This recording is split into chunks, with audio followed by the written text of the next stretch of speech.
Hi, I'm Emma. This is my husband, Will. And we are 26 years old. And we've been married for 3.5 years. We've been foster parents for 3 years, and we have 3 kids. Our son, we adopted 2 weeks ago. He's almost 3. And then our biological daughter is 6 months old, and now we have a 1-month-old. Okay, so to start off talking about our piece as a family, so like Emma mentioned, and as you can tell, we're pretty young. We look pretty young, and so we've been fostering now for over 3 years. And so when we started, we were both 23 years old, and so we had just gotten married. We had just moved to Arkansas from Texas, and so we were starting out. And when we had kids start coming through our home, I started to realize that a lot of these parents were our age. A lot of them were even younger than us.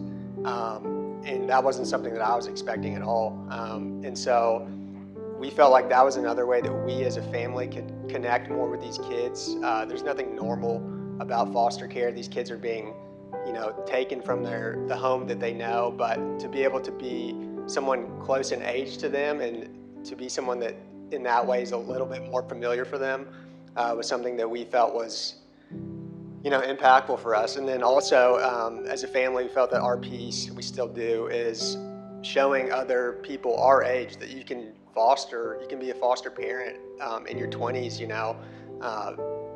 When we moved here, I was in school. Emma was a social worker, and there was a lot of reasons that we could say, you know what, now is not the time. Let's wait until we're more established as a family or something like that. We had people we're really close to in our lives say, y'all should wait a couple years to do this. But we felt we had this calling from the Lord, and it was undeniable. And so we stepped into it. We dove into it. And I mean, through the now 16, which is crazy to even say, kids that we've had in our home, it's just been undeniable to think, if we would have waited 3 years, that we would have missed out on all of this.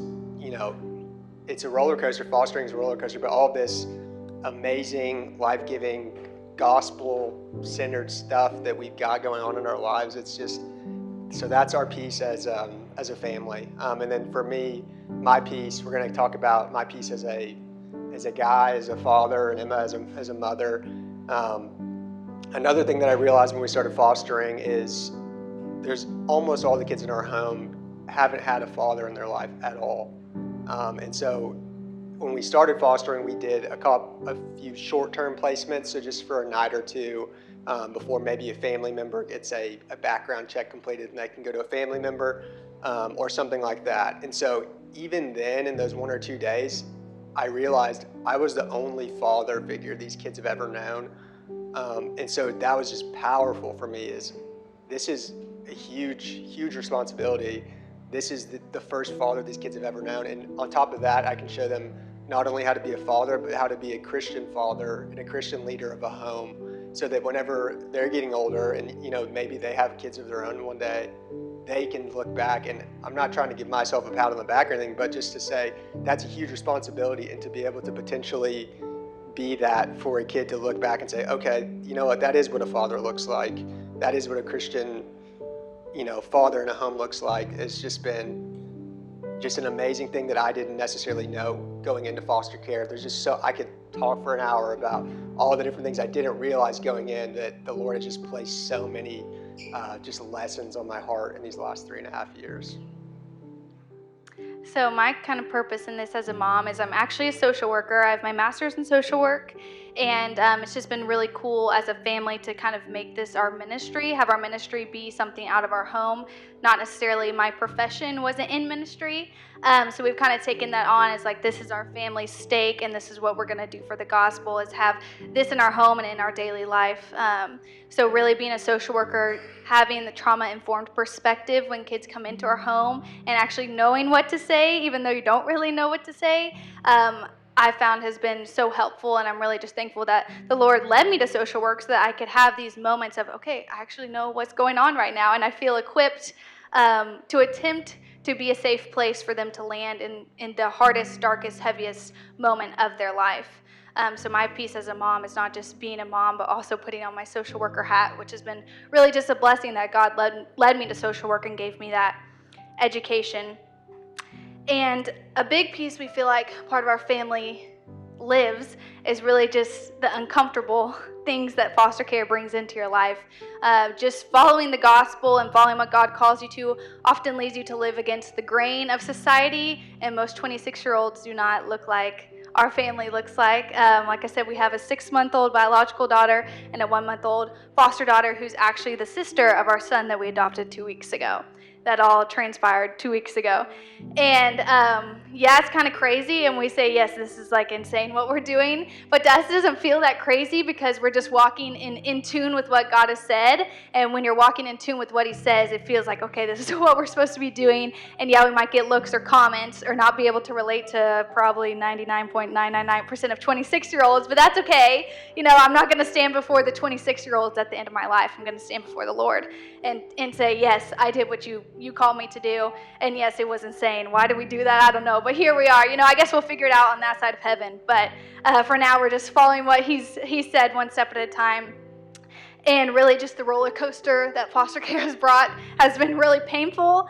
But the lows, really, really painful, but the highs have just been so incredible, and really just experiencing God's nearness and faithfulness to us. You really can't put that into words unless you've lived being a foster parent.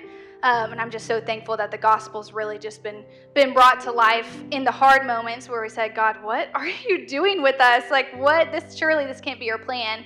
And then he just shows us again, how faithful he is and brings something new into our life. Being able to champion biological families as they reunify, sending our kids to be adopted with their 4 siblings, having kids get to go to live with their great-grandmother that they've never met before, and then the sorrow that comes with it, sending kids home to be reunified and it doesn't work out and they come back to us, and the emotional whiplash that is for us, but for the kids.